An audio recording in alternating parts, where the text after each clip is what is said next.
now is now. So that's my interpretation, that now is the time to do what you want to do, what you need to do, and it's the time to live out your dreams. Don't say I'm going to be happy when, or I'm going to have fun, or I'm going to relax when. But I think life has just taught me, as best as possible, now is now, right? Just live out your dream and live out your strengths now. Don't wait. Life's too short. Hi, everyone. Welcome to another episode of When Is Now. I'm Capella, and I really appreciate you guys being here. So today, as you know, I'm a filmmaker, and I really have always been interested in organizational psychology, really how to make people around you better, how to create teams that work in optimal capacities. Today, we have Dr. John Paul Stevens. He's an associate professor of organizational behavior at the Weatherhead School of Management at Case Western Reserve University. He was also my personal advisor for my final work at Penn. His studies are around relationships and coordination in groups, focusing how individuals and teams perceive their behaviors in complex, interdependent workspaces. It's centered on felt dynamics like emotions and the aesthetic experience, and just overall relating to others in their work relationships and teams. He is just someone I really, really admire. He's extremely published, but this is the thing about his articles, everyone. They are scientific articles that are in scientific journals like the Journal of Applied Psychology, Journal of Business Ethics, Management Inquiry. They're scientific articles, but he writes in a very relatable, enjoyable form. So I would encourage you to look him up if you're interested in what he's talking about and really dig into his work because it's so fascinating. Today, we talk specifically about how to be a great leader. And we get into the idea of transient organizations being different than these permanent organizations like the film industry or the construction industry. These are teams that come together for like a day or a week or a year, usually one project, one goal, and then they disperse and they go on to other teams. So creating environments that have trust, respect, that can be a little different. So we talk about that. We talk about flow theory. We talk about simple ways that leaders can break down barriers. And I'm just really excited about this conversation. He's so smart and he's so relatable and just enjoyable. It was a good conversation and I really hope you guys like it. And it really is what this podcast was made for. It was made to help leaders be better leaders. And this particular guest just exemplifies it in like the practical world and the academic world. And I'm just so proud that he's here. Okay, enjoy the conversation. All right, everyone. So I really cannot say how excited I am about this next guest we have today. So thank you, current listeners. Thank you, new listeners. You definitely came in on the right episode. And I'm going to tell you an inside story that even Dr. JP doesn't know about how we came here today. But we have Dr. JP. He's an amazing organizational psychologist. I call him a relationship guru of the whole wide world, at least of my whole wide world.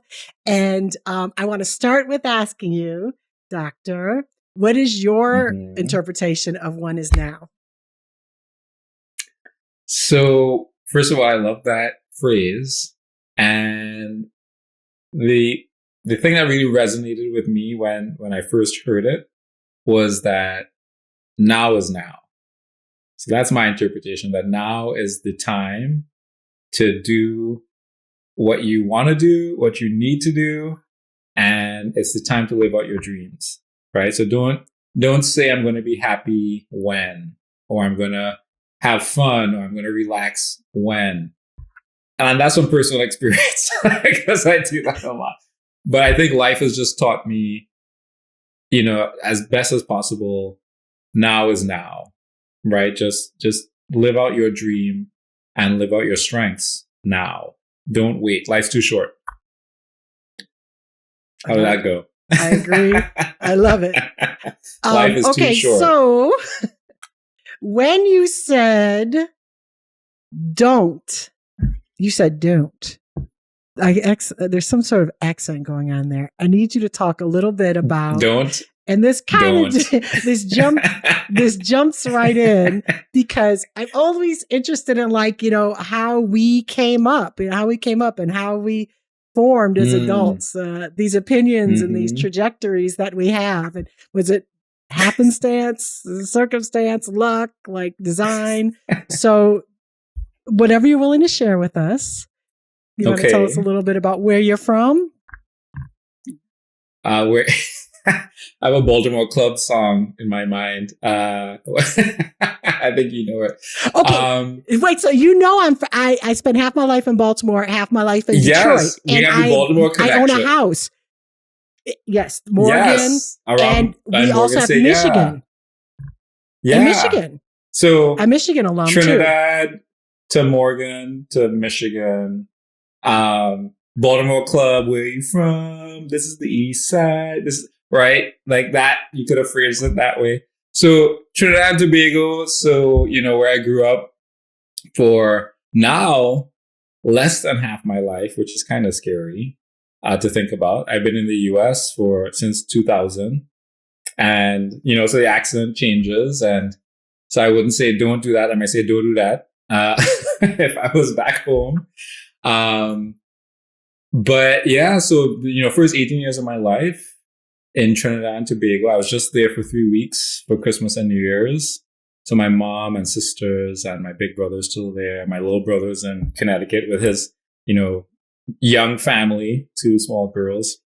And I mean, I could start wherever you like, but I think sort of if you want to talk about my career trajectory and like how I ended up here talking to you, I think it certainly did start at home, where I grew up in a pretty big family. So second to last of 5, and there were actually going to be 6, and the sister, my sister Maria ahead of me, died as a baby, and then I came along, then my little brother, and so big family, a lot going on, but also some of it was just really tough. There's a lot of mental illness in my family that I, witnessed firsthand, depression, schizophrenia, obsessive compulsive disorder, suicidality, that, and anyway, so to sort of live with that, I think for me, and I sort of shared this story with lots of different people that asked me about how I got into organizational psychology and what the heck is that. But for me, it was just, I think, a coping mechanism to try to understand why people did what they did, because what was going on was so confusing, right? Didn't make sense. And the ways that my parents were handling it, or my siblings were, and the secrecy around it just didn't jive, right? So I don't have a good explanation as to why I became curious as a coping mechanism, because I could have, and I did get angry and upset and all those sorts of things, and I still do.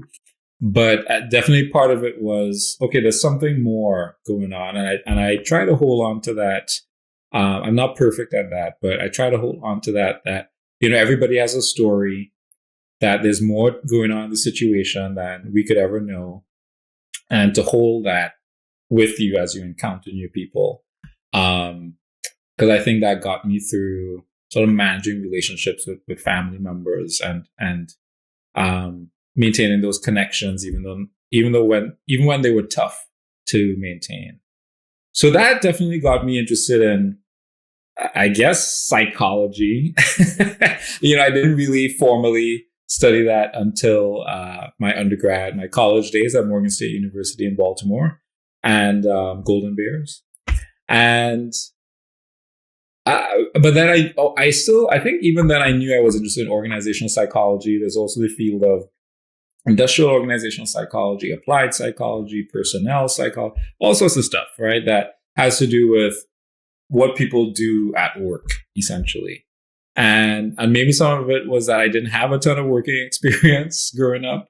And so just a curiosity about that. But I definitely had a sense, even as I left Trinidad for Morgan State, and then certainly while at Morgan State, that I was interested in psychology and also how it connected with organizations, about how people worked. And so, I was in psych. My bachelor's is in psychology. There was no organizational psychology bachelor's program. I don't think there's a ton of that anyway. But I did courses at the School of Business, the Communication School, the department. I had a really great research experience at Johns Hopkins. So I think going back to this theme of relationships, I can certainly share on that, I didn't, so as a non-citizen, I couldn't get on board with a lot of research projects at Morgan because they were federally funded. And even though Morgan did such a good job of really impressing on us, you need to do research to move forward in this career as a psychologist. Like, research is key. And so I knew that, but I couldn't find projects on campus. And then this research fellowship opened up at Johns Hopkins between my junior and senior year. And then I stayed on at that lab. And so, here's me, Trinidad and Tobago, historically Black college. And I'm doing research at the first research university in North America, right? So again, none of this stuff you plan or you think about or whatever. And it was just, I feel so lucky and I'm so proud and happy to be able to say this even today, that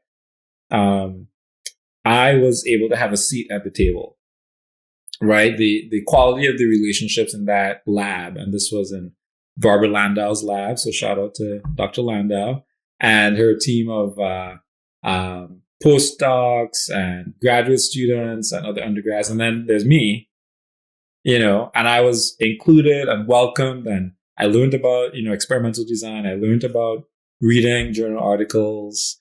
And I got to be a big nerd. I got to, talk about ideas and ask questions, and people would try to answer my crazy questions and, go. But wait, how old were you at this? Like, you had to be like 21, 22? I was 20, 21, maybe. Yeah, 20, 21 around that time. Yeah. That's amazing. Still figuring out like, what am I doing again with my life?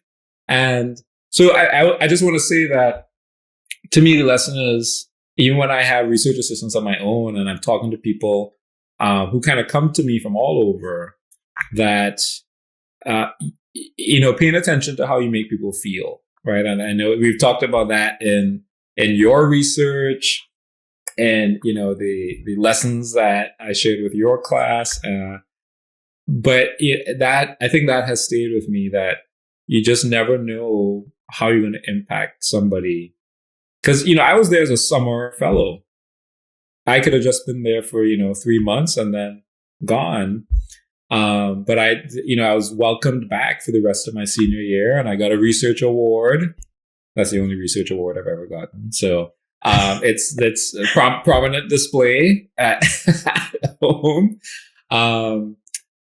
And, so that just like, I can do this.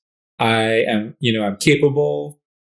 I may be the only person of African descent in the room.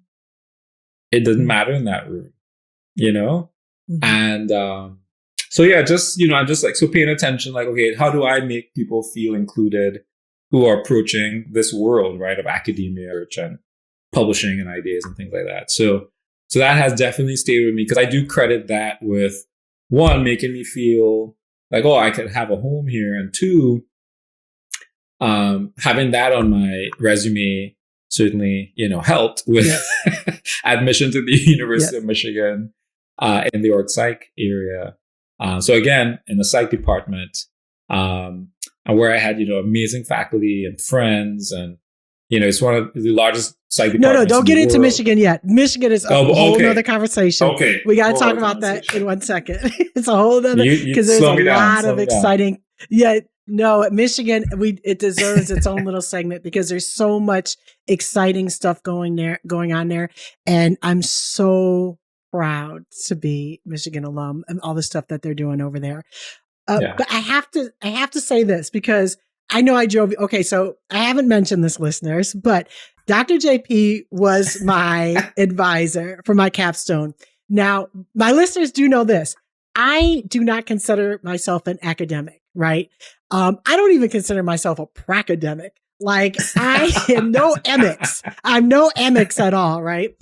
And so I make no bones about it. I grew up in Detroit, went to all Detroit public schools, never considered myself super smart. I wanted to go to Michigan, but I didn't get in. So I went to a community college for 2 years and I transferred to Michigan. And then I knew I wanted to do organizational psychology. So my undergrad was also in psych, and I wanted to do organizational psychology. At the time, it was called industrial organizational psychology, right? So, but my GREs were so bad that I literally had to go. Now, this is going to age me. I'm not as old as this is going to sound, but I had to look. You remember the book? No, you might not even remember. There was a book of schools. It wasn't online. It was a book of schools. And I just went through this book of schools and I looked for anyone who didn't require GREs, right? And so University of Baltimore, are you familiar with the University of Baltimore? It's not now in the University of Maryland system, but University of Baltimore did not at the time had an org psych or industrial organization psych program, did not require GREs. They do now. Their standards have gone way up. And so that's how I ended up in Baltimore. Like literally going through this book and looking who didn't require for this IO psych program. So I ended up in Baltimore, right? So here I go. I'm like prancing around Dr. JP, like, I'm coming for you. So then I went there and I was in there for 1 year and I was bartending and I was letting everyone know within 5 feet that I was looking for a job. I was like, psychology is my major. So maybe like sales or something. I don't know. Cause what else are you going to do with a psych degree other than bartend, right? And so that's the most money you're going to make for sure. So I ended up in production. And so I left my master's program and pursued production full time, right? Full time. Now for 20 years, it's 20 years later. And wow. My first feature was funded by the NIH, and it was to help young adults stay off of drugs. And the director, the way he did it was instead of talking anything bad about drugs, all he talked about is how we can release all of those chemicals, dopamine, adrenaline, all that stuff that we need in our brain that gives us that high, but we do it naturally. Right? We do it basically by flow. But at the time I didn't know flow. This was 20 years ago, but it's basically by doing things you love is how you can, when you lose time. So, just so everybody knows, flow is a theory by, Mihai Csikszentmihalyi that basically says if you get into something that you love and you lose track of time and it's like this perfect tweak of, challenge meeting, ability that you are like just in it to win it, and hours can go by and you feel great. That's a perfect summary. Thank you. We'll put that in the notes. So anyways, so I went to Michigan, then here I am in Baltimore. Like I said, I'm trailing you the whole time. Fast forward 20 years and I find this field called positive psychology. And I was like, wait a minute, they didn't have this when I was young. They had clinical, they had abnormal, they had industrial, right? Right. And actually why I liked industrial is because it was like the closest thing I could find to nurturing positive relationships. It wasn't fixing, it was more nurturing. That's how I looked at it at the time. So to make a short story ridiculously long, end up at Penn and then I met JP. So JP was talking the same thing. Here we are talking the same things that I was preaching as far as like relationships. Okay. I'm going to say one more thing, then I'm going to stop. I've never considered myself an emic, right? Academic, pracademic, nothing like that. But I knew I had 3 things. I was a hard worker, I had common sense and street sense, and people liked me. So people It liking goes a me long way. would always goes a long way. I could look like the smartest person in the world because I could text. I had anyone at my fingertips that would give me the answers real time because they liked me. Right. And so here we are. And like, we have so much, we have, you and I have a lot of similarities. And I'm going to tell you this really quick. There was no pivotal point in my life. And I remember where I was when I got this email, and you were right. You said, this is not up to Penn standards or my standards. But the good news is we can get there. Like, let me see this email. Let me find this email. You were was right. I being a mean girl? Right. I was being a mean girl. No, we're talking about my capstone, everyone. My capstone was the hardest thing I've ever done in my life. And he walked me through it. It was so much patience. You did it. I didn't do it. You did it. For sure. Let me see this. I need to go find this, filter out this email. Oh, I got it. It's a screensaver. I got it. That was the most level up. Man, that was a level up email. Oh, boy. And it was true. It was true. It was true. Mm-hmm. Oh, Capella. Yeah, you put up with a lot. No, you did. Well, thank you for that. Thank you for that. Thank you. So the other way that we kind of flirt with each other's interests is transient organizations, right? Because the film industry is a transient organization. Right. We come in, we set up shop for one day or a decade, but whatever it is, we have to make people care about each other and about the work we're doing. And that's your thing also. I need you to talk to us. Oh my Give the people what they want. Oh my gosh, where do we go? Yeah, because it temporary organizations. So that's what, like, the whole, think of a project is probably the most straightforward aspect of that. A film set, right? So you have people coming together for X period of time to do these set of tasks. There's a lot of time pressure, highly interdependent, a lot riding on it. And you need to find the right people for those tasks. And people with the right expertise. And you tend to rely on what we call role-based coordination, right? So it means, hey, I have a producer, I have a director, I have a makeup artist. Those individuals may change, but those roles are still there, because we need to move this project forward, right? And I study construction projects, so it was very interesting to have Capella. When she approached me, it was over a year ago, not quite a year ago. Yeah. Wow.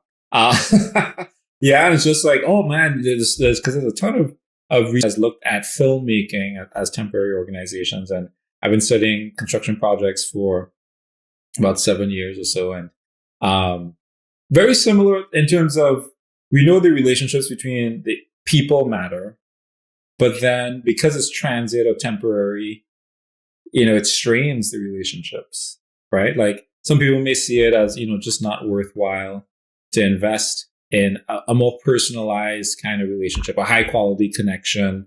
They may think, oh, I'm not going to see that person again, right? Or it's just another gaffer or whomever, right? See, I'm using terms.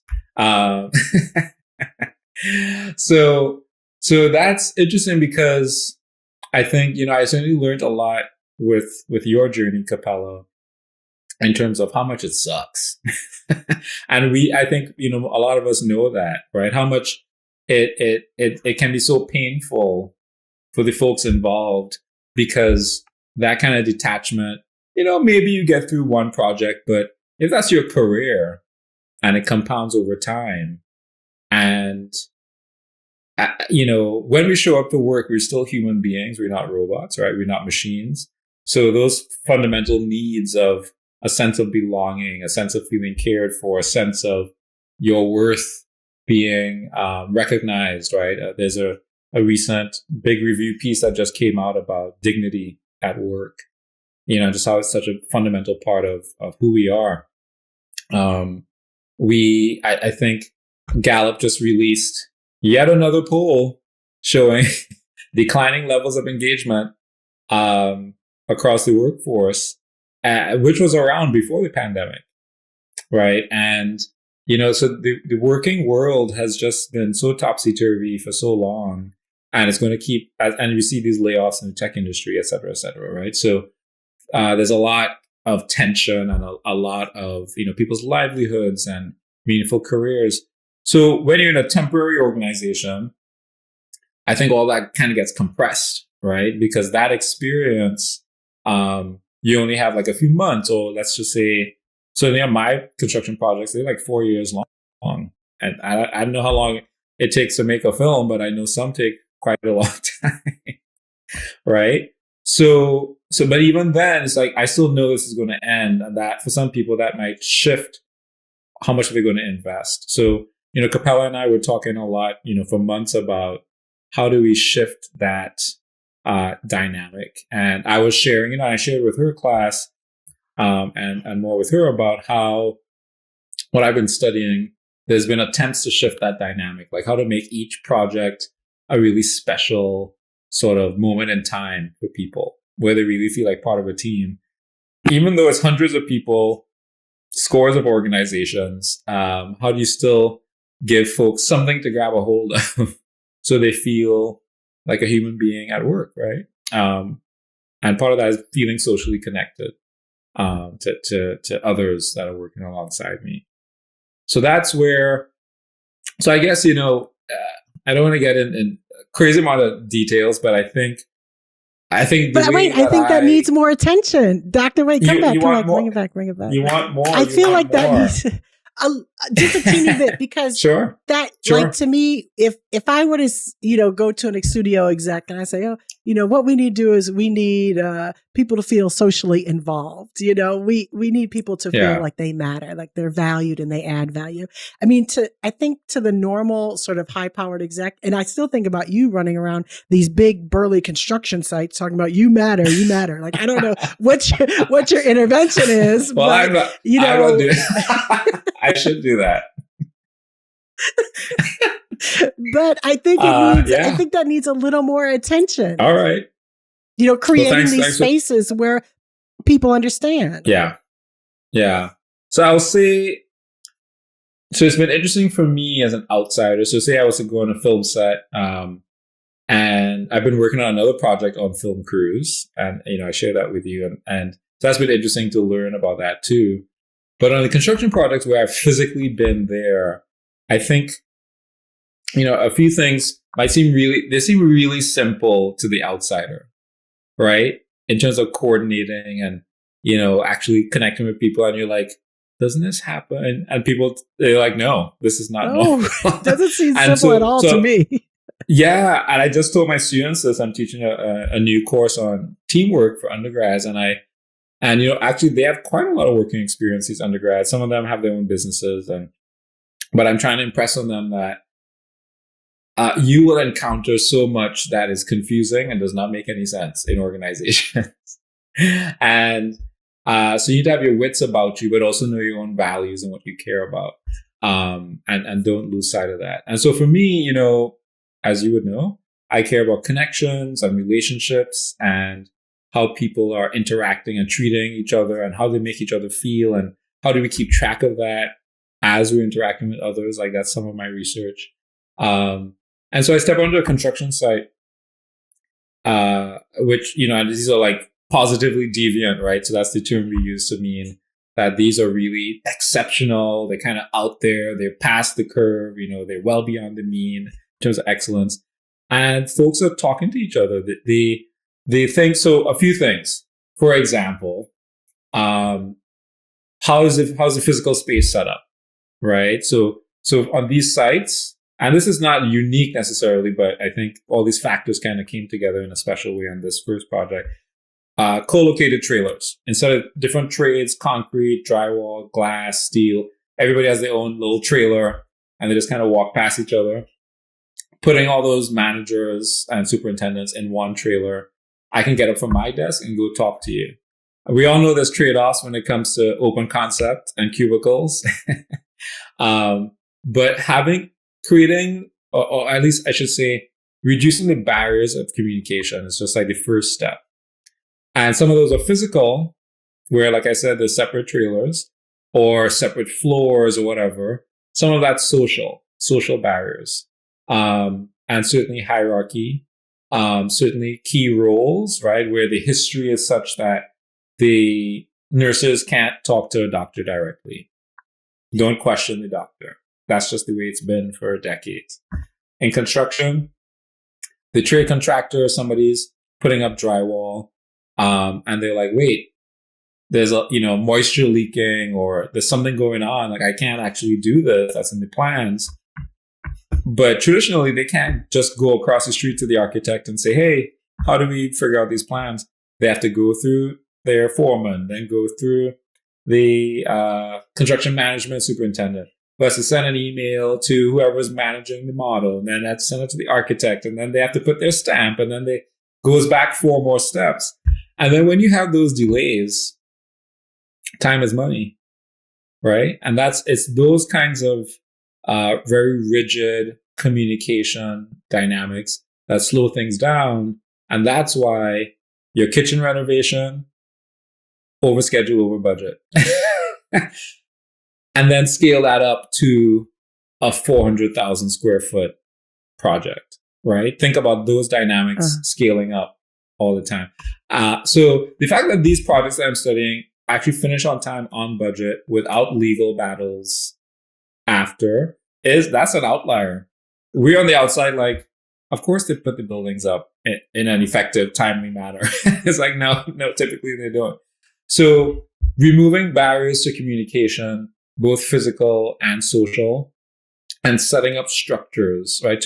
I think like what you might be getting at too is, what's the role of, if you have the opportunity to design and lead and manage and influence in any way, how would you go about doing that? So setting up, making the barriers really low for folks to connect, but then setting up the structures, right? Like how are we going to do this regularly? So are people meeting? Again, very simple questions, right? You're like, of course people meet to talk. Turns out they traditionally don't. So, right. And also if meetings aren't set up as part of the job, and if all my work is just individualized, like I have these blinders on, it's going to take time, therefore cost money for me to step out of that to go talk to you. Right. So the incentives are really low for us to connect and talk about our work and eventually learn more about each other. So when you say, hey, we're going to have team meetings as part of how we coordinate, and that by itself creates a structure that people are like, well, okay, I guess I got to go to this meeting. But that by itself isn't enough, right? How you conduct the meeting, right? So things that I've noticed include, again, seems really simple, but when they all add up, they really make it for a special experience. Are you noticing who's in the room, right? Are you introducing people? We're in a hybrid world more and more, right? So are you taking the time to connect those physically in the room with those virtually, right? Are people just checking in with each other or noticing who's there and not there? Are you publicly recognizing people for their help? Probably recognizing those who are doing great teamwork. And so are you lifting up the positive dynamics and outcomes that people are producing so that others can see it and be motivated to contribute to that too? Again, it sounds simple, but there's so much in organizations. It doesn't sound simple at all. Well, you could say more on that, but there's so much that we just run around at work, and either there's no feedback, or if we get feedback, it's negative. Yes. So and that's just par for the course, right? So saying, hey, let's actually lift up the positive stories. Let's highlight how Capella was a great team player and or team leader, because of this thing happened last week and we thought everything was going to fall apart and she came to the rescue. And then people learn like, oh, like that's possible. I could probably do that too. Or I should be on the lookout for those kinds of problems so I can help solve it. So that public recognition, both in meetings big and small, having the right people in the room was another phrase that I picked up. Yes. So making sure that you're taking the big word I would have here is intentionality. If we say we want people to connect, we want people to be part of a team, and I think particularly when there's time pressure and it's compressed in a temporary organization, you probably have to be even more intentional than if it was a more permanent organization. How are we structuring, rewarding, motivating, encouraging folks to have those connections? Enabling. And by enabling, thank you. See, I said 5 words. Enabling. So. Well, no, and you said it seems easy. Like, yes, these concepts are easy, right?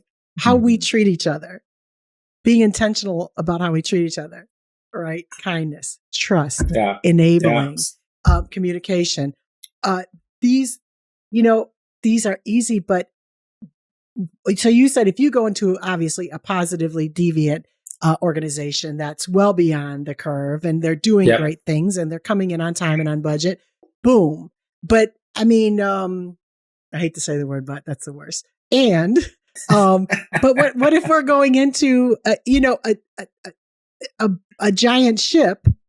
Yeah, because that's what the resistance that I always meet with in the film industry. Like, I have my whole poster for my capstone is right here on a wall in front of me, and it's all about high quality connections. And each of the 4 high quality connections, I give an example of what to do. And like, for instance, on a film set, instead of setting up individual 6-foot tables where every department is going to congregate and sit by themselves, you set up long tables.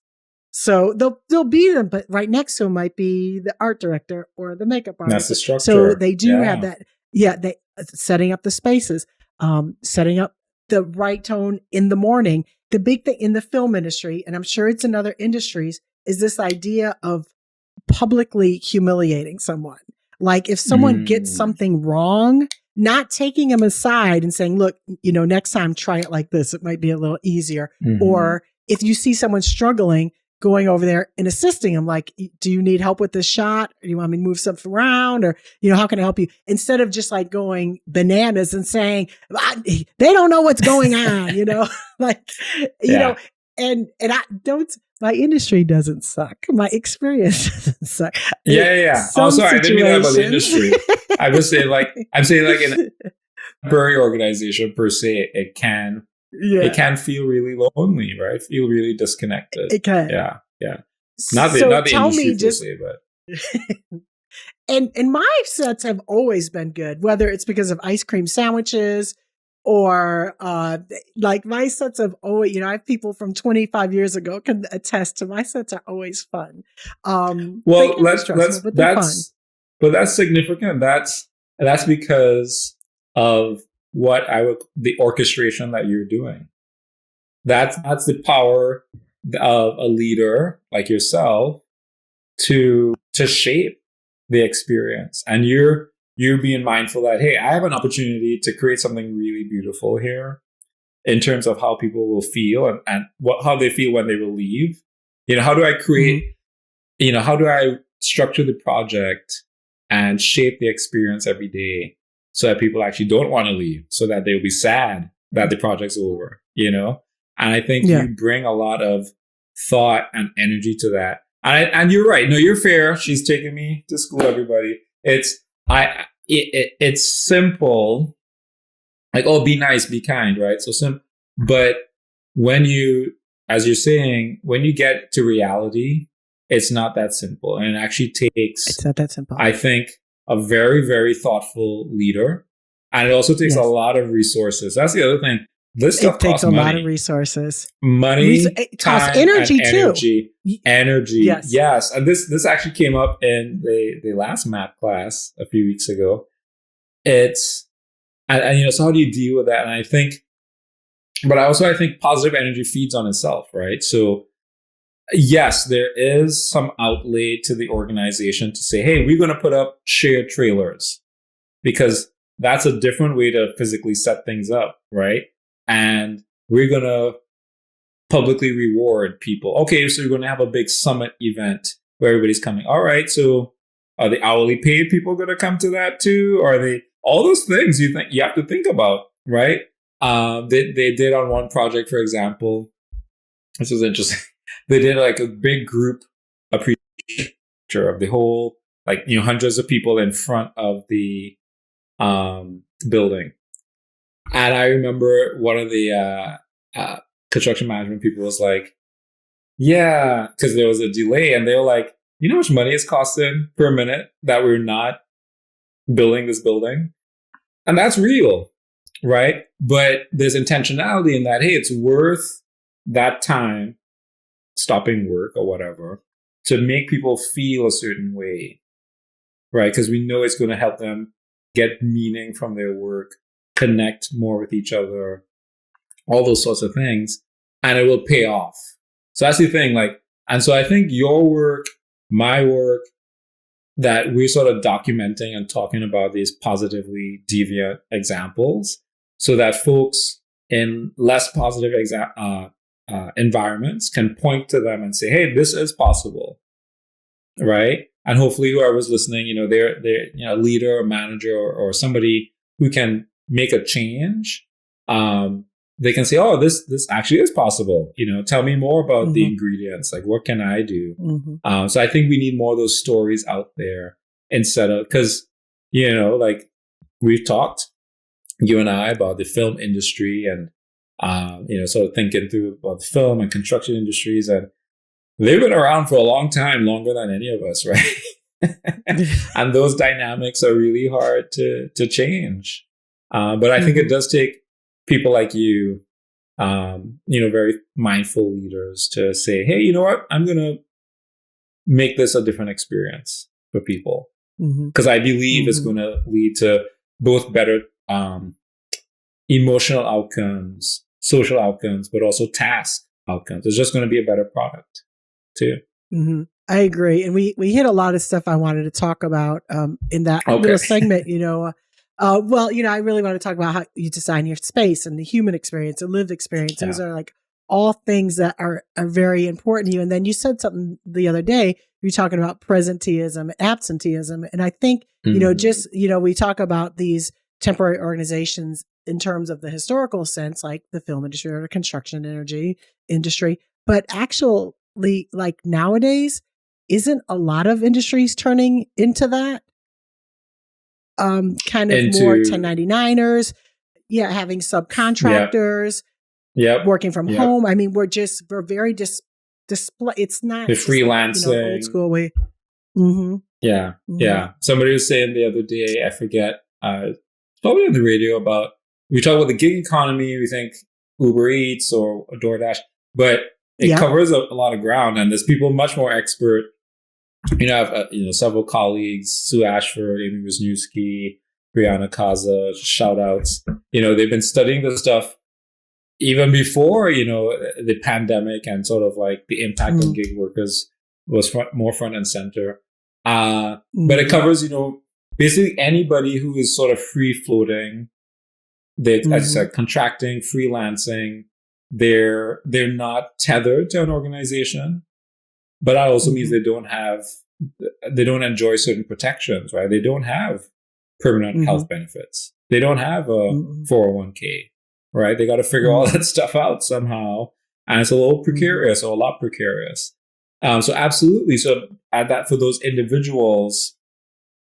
And wait 1 second, doctor, they might not. Go ahead. They might also not have that sense of belonging, right? Because when you belong to an organization, that's a different feeling than when you're an Uber Eats driver, when you just feel like you're kind of out there on your own. Right. Because those, that detachment. And I mean, of course, folks can also thrive, right? Because human beings are amazing. So some of the research is trying to capture that, like, how do they find meaning in their work? Because they're not traditional workers. And I think for a lot of us, we are starting to see, I think the younger generations, even if we are part of a larger organization, we sort of see ourselves as much more malleable and sort of identify ourselves. So I'm not just an academic, but I'm an author, right? I'm a speaker. I have these different labels, broader and more flexible in terms of how I present myself and how I see myself. And that gives meaning to my work. And I think, So folks, you're absolutely right that the challenge for, temporary workers is certainly a key part of that is that sense of belonging, feeling cared for, getting that social capital from their job. But as you said too, with the film industry as an example, and in construction, people notice when you bring high quality output, and people notice when you treat them well, and when you're honest, and when you go out on a limb for them. People don't forget that. And I tell my students, I teach negotiations in the fall, and there's a negotiation where I see if people are going to lie, right? The only way that if you made a deal in this role play, that means somebody lied. And I know. Wait, you put them in situations? Wait, what do you mean? I put them in role play. We have role plays. Yeah, well, it's not a social experiment, but maybe it is. I do experiment a little bit, but we do role plays every week. So they become a different character, and they have to, act in this sort of negotiation with each other, and about, it could be a bioengineering plant or a vaccine, or we should do a film set one day. but anyway, so in this particular case, somebody has to lie, and so we talk about lying and how not to do it. It's the big lesson, right? And I say to them, all industries are small. I don't care if it's big pharma, banking, film, academia, international politics. All industries are small. People talk. People see you. People notice. You think that's a secret? No, somebody probably already talked about it, about what you did. And so all that's to say is that even part of a temporary or transient organizational workforce, that there is potential. People know the standouts, right? People see that, the hard work and the effort and the character that you bring to your work. And I think, and again, I don't mean to be like Pollyannish or anything like that. Just, it's tough. It's hard. But I do believe that, that means a lot, that, what you bring to the connections that you make, even if those connections are temporary, you never know if that temporary connection 100%. is the stepping stone to something else that you could never have dreamed of. So 1,000%. That was all I was trying to say. There's there's a YouTube. It's called the lollipop moment. Do you know this lollipop moment situation? No. Okay, so it's a TED Talk, and this guy tells this whole story about how he was in a situation and he saw a girl in distress and he offered her a lollipop. And then 20 years have passed. I might be exaggerating this. 20 years have passed. The woman saw him and told her how that moment changed the entire trajectory of her life. She that day met her husband. I don't know. There's all this stuff that it's these ripple effects of these inconsequential encounters. There's 3 things we got to talk about in 15 minutes. 3 things. Let's do it. 1. Lightning round. Of the high quality connections. I like the lightning round. High quality connections. The 2 that speak to me is respectful engagement and trust. They just speak to me. They can change the world, right? These 2 things should never be overlooked. So lightning round, talk to us, give us a quick, oh gosh, I don't care, definition, example of respectful engagement, or, all of them, enabling too, but so hit us with the task enabling. Trust. Yeah. Something. Yeah. Yeah. So you give us a boom, boom, boom. Well, sure. Okay. Well, let me have a go. So you're talking about the things that enable us to have a high quality connection, right? So, that the high quality connection being, this moment, I'm being honest. I'm not sucking up to Capella, y'all. She already got me on the podcast. I don't need to suck up anymore. But, right, just a high quality connection is that feeling of energy and hey, we're really clicking and we're really seeing each other and caring for each other. And it could be with the UPS delivery person. It could be with your best friend, 100%. Right? It's just that moment, the experience of that moment of connection, and things like trust, things like helping somebody complete a task, things like treating somebody with respect, help build that, right? So trust is interesting because trust, in terms of how we define it in my field of management, organization behavior, we talk about sort of having confidence that treat me well, treat me benevolently. Yes. And you can measure that. We also talk about affective trust and cognitive trust. And basically, am I confident that you will be mindful of my feelings, that you are going to really care for me? And cognitively, do I have these, how strong are my expectations that you will actually get stuff done that you say you're going to get done, right?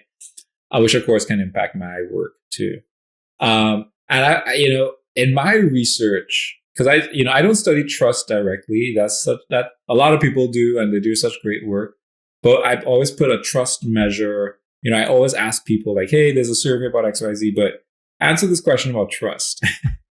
And maybe I shouldn't do that because trust just seems to explain everything. All these things about how we connect with each other and relate to each other. Trust just keeps coming up over and over again as so important. So important. And I think a lot of people in organizations, people talk about their reputation. I bring that up with my students a lot too. That's all that you have. When you lose it, you lose it. And being consistent, following through on your commitments. If you can't commit to something, then don't bluff. All of it which amounts to be honest, be vulnerable, right? And create that space for others to be honest and vulnerable. Because the trust that you build by doing all of that is so key. If I can't trust you, then how are we really going to work together? We might work around each other. We might, we might trade tasks, but we're not going to be in a deep working relationship. We won't be producing something generative and life-changing, right? It's just going to be superficial. So that's trust. There's a lot of models of trust, right? I follow one in particular. It's simple. Okay. Simple is good. Simple is great. Simple is great. It's by Frances Frye, Dr. Frances Frye. She's a Harvard Business School professor, and she's all about democratizing education, right? Like she's always on, what's that? Clubhouse. She's just teaching. She's always teaching. Anyone who listen, she teaches. But her model of trust has 3 pillars. It's empathy, right? Like you said, do you believe I'm out for you? Do you believe I genuinely care about you and your well-being? The second is authenticity. Do you believe I'm being myself? And am I letting you be yourself? Very important. And then the last is rigor of knowledge. Do you believe I know what I'm talking about? And am I communicating it properly? Because she's a big believer that like usually when someone has like a rigor of, you said all these 3 things. She says when you have a knowledge wobble in that pillar, it's usually not the person doesn't know what they're talking about. It might be they don't know how to communicate it, right? So you got to kind of decipher it. They may not know how to. That's a great point. But those things, I really they've stuck with me. And she says, if you don't have a relationship that trust, you can probably put it back to one of those wobbles. And there's a lot of times when I see creatives collaborate, they don't have trust, right? It's a competitive relationship. It's a defensive relationship, but I have seen relationships that have this unconditional trust, and it's amazing how far they can go. And I can think of one right now. It's a writer and a director, and they go in, they leave all their defenses, all their ego, all their preconceptions at the door, and they sit down and they get it in. And it is amazing to watch. That sounds so beautiful. And it also sounds like it's a practice, right? That this is how they do their craft. They do it with vulnerability to each other and care for each other. And I always think, particularly because I'm with students in the teaching, it's like, okay, they want to know, how do I do that when I'm fresh in the field, right? Because people with a lot of experience and connections, like, sure, they're well known, right? Or they can risk whatever. And and that's important because we talk about swift trust as well. in our field. And basically going back to temporary organizations, I don't know you, but I know you're the producer, but I don't know you. Right? So how do I trust and how do I let myself be vulnerable to you and do that quickly because we got to do this project, right? Time, clock's ticking. And I think, so there's,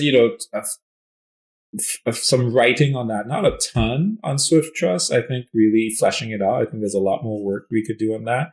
But I do think, for somebody who's younger, a novice in the field, it's like you be consistent with your work and your value. Like show up and be present and show your strengths and do that consistently. And people will see over time who you are.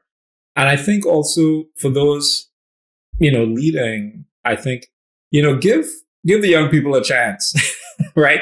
Create some experiments, right? So create opportunities. So maybe there's a certain task or a certain like sub project or something like say, hey, I want you to do X, Y, and be clear and be, precise with what you want their role to be and saying, I want to see how you do this and give them the opportunity to try their best. And if they fail, then that doesn't mean they're a bad person. It means like, oh, you need this extra help. Well, let's put you over here now. That's right. And I think giving people the chance to see what they will do and finding ways to do that quickly and mindfully if you're running like a project, I think is important. But knowing that you'll have to do that for the new people who are untested, like, how do I make sure that there's a situation where they can try, maybe they might fail or mess it up, but it's not going to mess up the rest of the project too badly. And having those opportunities kind of baked in. And they know that you'll be there to support them, right? Yes. You already know how I feel about these millennials and these Gen Zers. I love them. Love them. They are brilliant. I'm on the cusp, y'all. Oh, the cusp of what? Yeah, so am I. Millennials? Are you on the cusp of what? Millennial and I'm 81. I'm 81. Yeah. I mean, I have millennial feelings from time to time. For sure. Absolutely. No, that was a big part of why I wrote about what I wrote, because these millennials and Gen Zers are not waiting for any permission. And that goes, so when is now to me means do not wait for, like I just would hear, my brother say, oh, I'll be all right when I sell this house, or I'll be all right. Or, someone else, I'll be right when I graduate. Exactly. I'll be all right when I pay off this debt. No. Yep. Because you're always going to have balls in the air. So we can't be waiting for these milestones to be all right. We're all right now. When is now? Preach. The house will sell when it sells. So it's hard saying that. So, yes.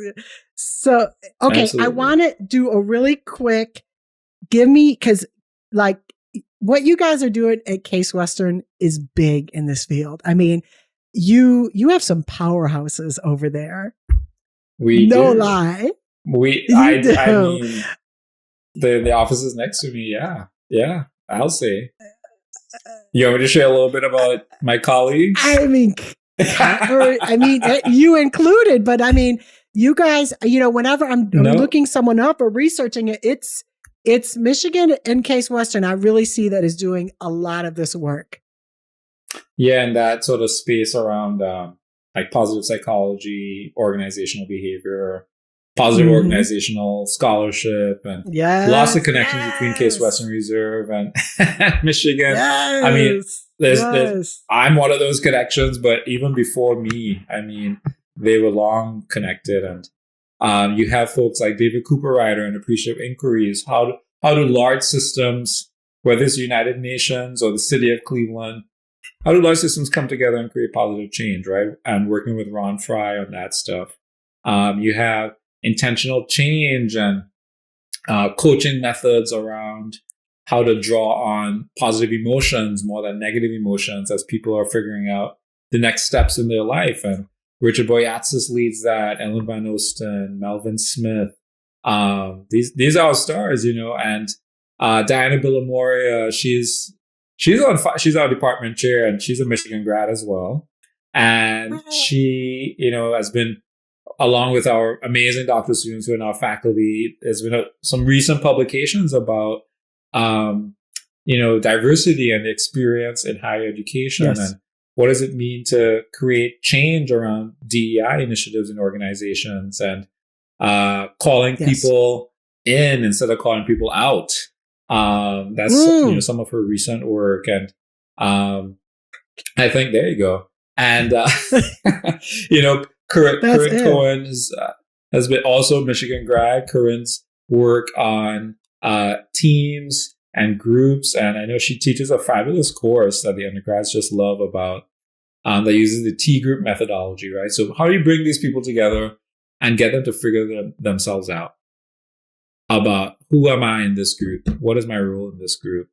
And she manages that course. And Tracy Messer does a lot of great work on team development too. But I could go on and on. Chris Laszlo on sustainability and also, sort of spirituality and sort of bringing the whole self. How do we pay attention to the whole human self? Just very, and we everybody's so busy. There was or is a pandemic. There's a lot.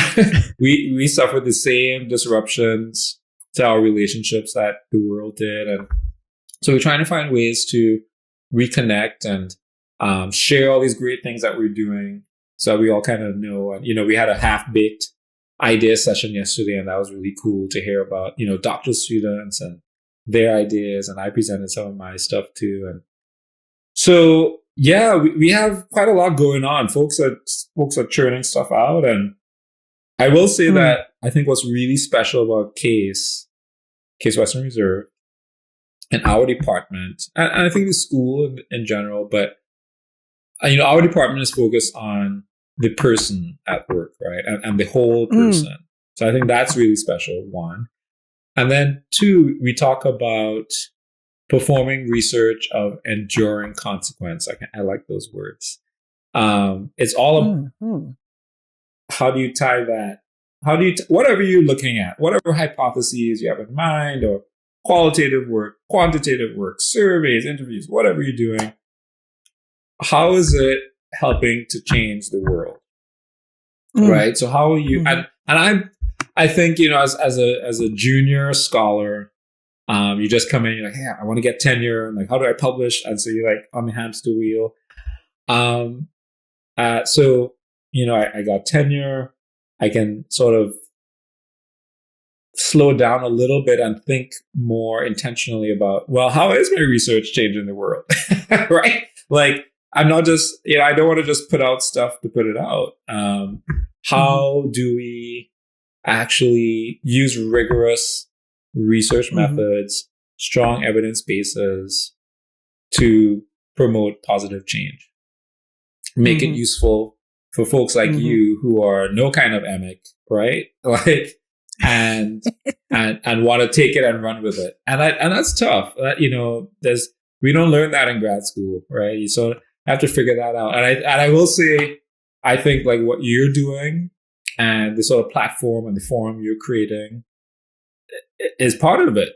How can we have public conversations to break things down? Yes. So that, because I think people, you had a question before about whether I had any naysayers, doing this work on connections, and, the burly construction workers, they're all teddy bears, some of them, but I think people are hungry, including folks in the construction industry. People are really hungry for knowledge, and they want to make their lives better, and they also want to make other people's lives better, and they want to know what is the best thing out there. And the more that we can make that accessible and say, hey, I've had these studies, here's how I conducted it, here's what's meaningful about it, here's how you can take it and run with it. I think they really appreciate that. And the more that we can do that as academics, and I think through conversations like this, that's definitely a way to change the world, for sure. So when someone says, we keep doing that. Someone says, what's the best thing out there? I mean, to me, that's easy, right? Each other, people. That's the best thing out Mm, there. You I'll toast know, to that. I'll toast to people. that. Yeah. And, Yeah. and Recognizing the that's gifts right next to you. recognizing the gifts right next to you and how we treat each other. You know, when we had that one Mhm. conversation, I remember specifically I was in Miami. We got to wrap this thing up. We're over an hour, but we we were in Miami, and I was like, I want a real way to say how we treat each other.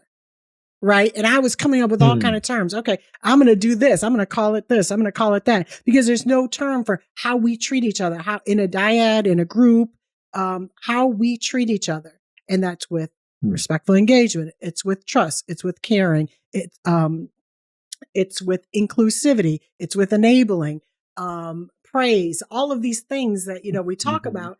Like, you introduce that into any group or dyad, then I'm going to tell you what's the next best thing out there.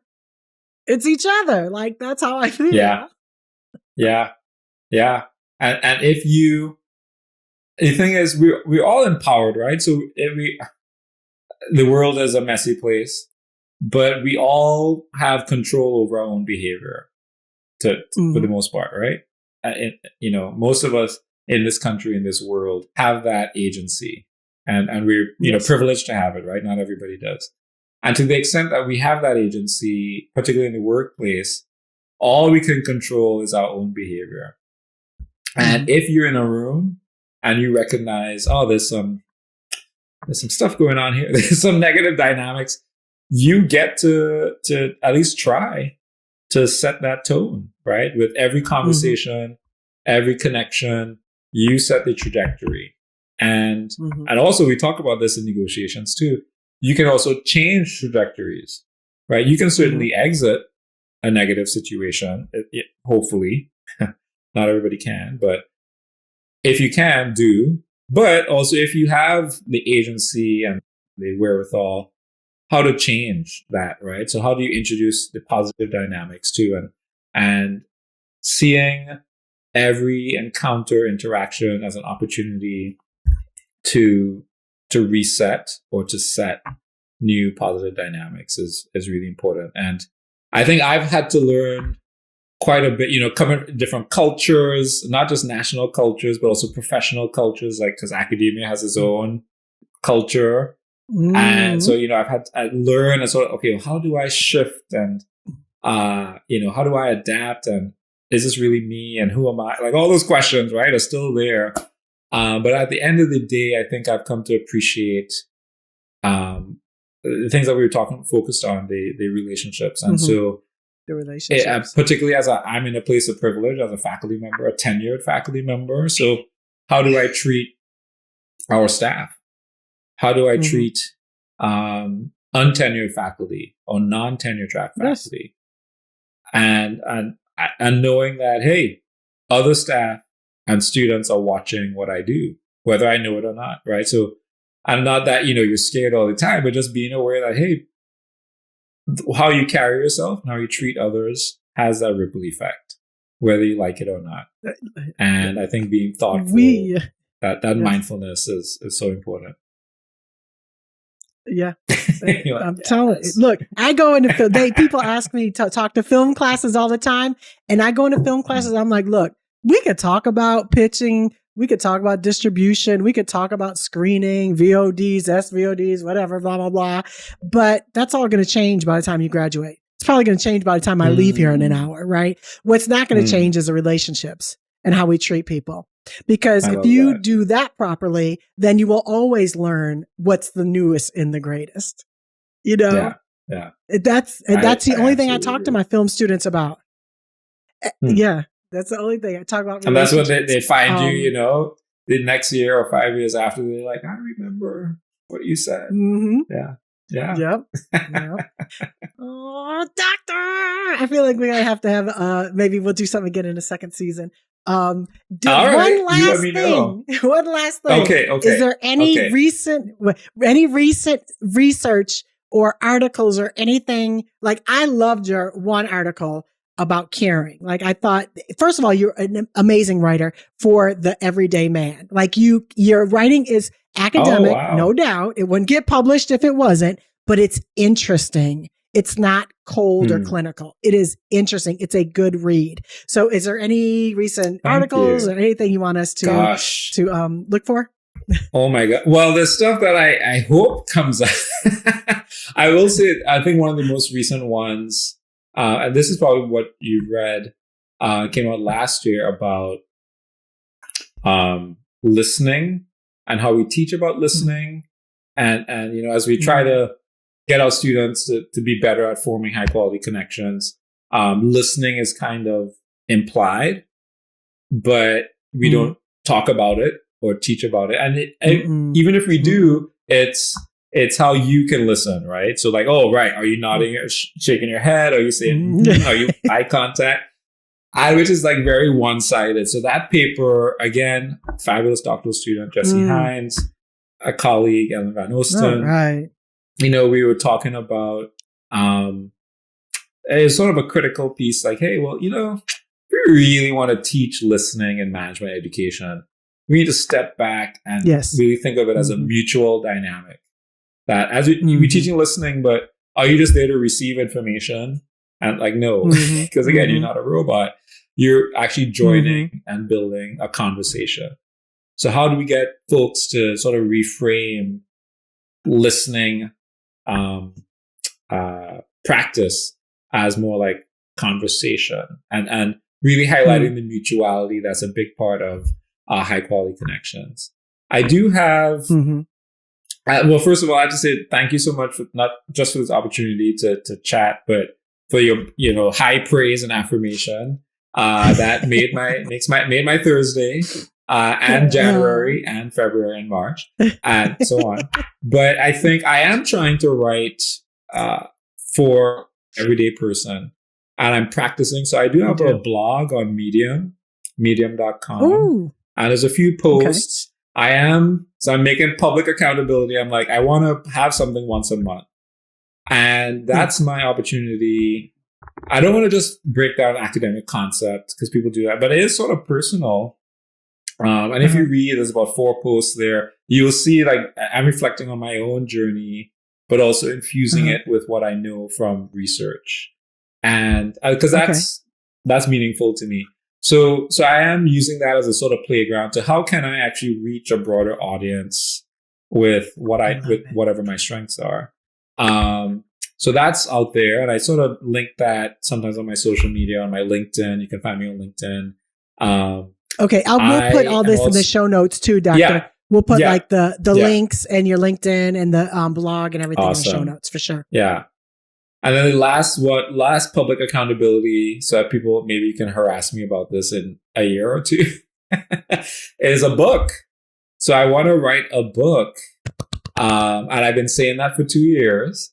So it's time to do it. And I'm like, okay, if I keep saying it, it's going to happen. But a book on the things that you and I have been talking about experience, which is, how we feel as we move through life and our day, and how we shape experience in organizations.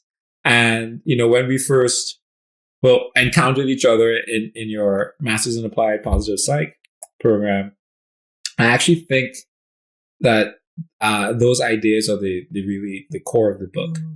And it's fine that they're out there, but I want to build on that, right? So how do you shape people's experience in organizations so that they feel connected to not just each other, but something bigger than themselves? And what are some of the levers that organizations might pull to do that? So that's the idea for the book. I've talked about it long enough. It's time to get it off the ground and harass me in 365 days, but not before about this book. Well, I think this is it, because I'm going to say 2 more things and I'm going to let my listeners go, but you want to stay, don't leave you got to hear these 2 more things. Okay. The reason why I reached out to you, right, is because I saw you quoted in one of my organizational books, because, I'm doing the Masters of Philosophy and Organizational Dynamics. Yeah. Did I tell you this? Do you know this? Yeah. Okay. So I'm finishing at Penn. I'm finishing at Penn, a Master of Philosophy, Organizational Dynamics with concentration. Yeah, that's new. With a concentration on executive leadership and coaching, right? And so, it's very exciting, the stuff that's going on right now. But I was reading a book, And then I saw your name and then I took a picture of it and I said something like, you're the stuff when your advisor is like randomly quoted in a random book. And so then you hit me back and then I hit you and I said, no, but I didn't send this. So I wrote an email saying, this is crazy, blah, blah, blah, but would you be willing to be on my podcast? And I didn't send it for like a week. And actually, when I did send it, it was a mistake. I didn't mean to send it. I was like going through my phone, just like, check. No. I was nervous because I would have thought, I already know you think I'm crazy, but I thought you're going to be like, negative. So I wanted to say that. And so I'm glad you're here. And then the other thing I want to say really quick about listening, because this is like my thing, like doctor, this is my thing right here. You all up in my mix with this. Listening, I used to think when I was littler, I would think that time was my most invaluable thing. Like time's my most invaluable thing. Don't waste my time. You can't get time back. You can always get money back. And the time, right? It is not time. It's not time. It is attention.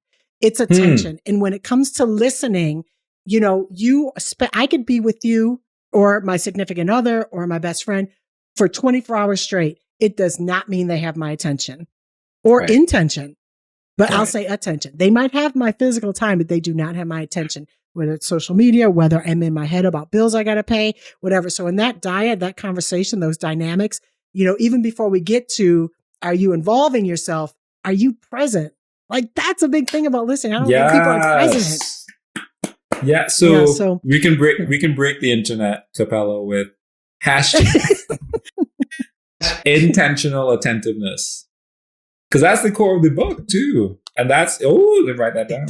I gotta write it down. I think I think you captured that so beautifully, and I think maybe for some of us that's the source of a lot of fights or guilt. Or are we intentionally attentive, and certainly how do we do that with each other?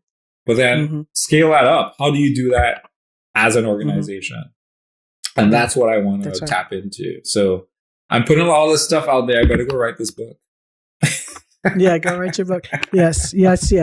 All right, everyone. This has been Dr. JP. He is Associate Professor of Organizational Behavior at Case Western Reserve University. He is I claim him my forever advisor in everything with life.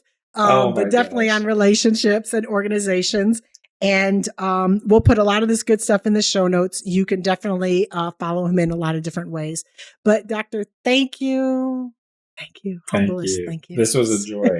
I knew this would be fun and energizing.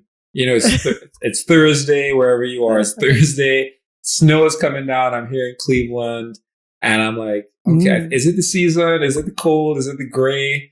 But I knew like this would pick me up and energize me. So I'm very, very grateful for this connection and this experience and you putting out something really beautiful into the world. So I'm going to learn from you too, because we need more stuff like this, All right. Thank you.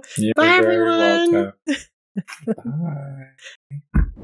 I don't know. What did you guys think? Did we get a little too academic? I really enjoyed it. And one of my favorite things is when we talked about intention and attention, because I have learned that attention is just so much more valuable than time. I just grew up all the time thinking that time was the most important thing. But in this day and age, I just don't think it is. It is attention. I could spend all day with you and I don't pay you one peace of mind, right? But if I'm with you and I'm engaged, I'm actively listening and we're exchanging ideas and the dynamic is energetic, like that's what I'm talking about. So I really like those conversations on the intention and attention. I want to sincerely thank Dr. JP. He is a very, very, very, very, very busy person. I was really honored and humbled that he said yes and spent an hour with us. Please share it, rate it, leave a review. And, it's When Is Now Podcast on Twitter, TikTok, and Instagram. And we're on Apple Music and we're on Spotify. And as always, I want to thank my wonderful podcast producer, Jared Renning. And for the music, Contavious Jones. Check out his album, It's actually his first album. He's got new music, but the first album was off the hook. And this song, Diamond Eyes, is from the first album. So check out his music. Contavious Jones, Instagram. Album is Bohemian Beatbox. Thank you. I will see you guys next week.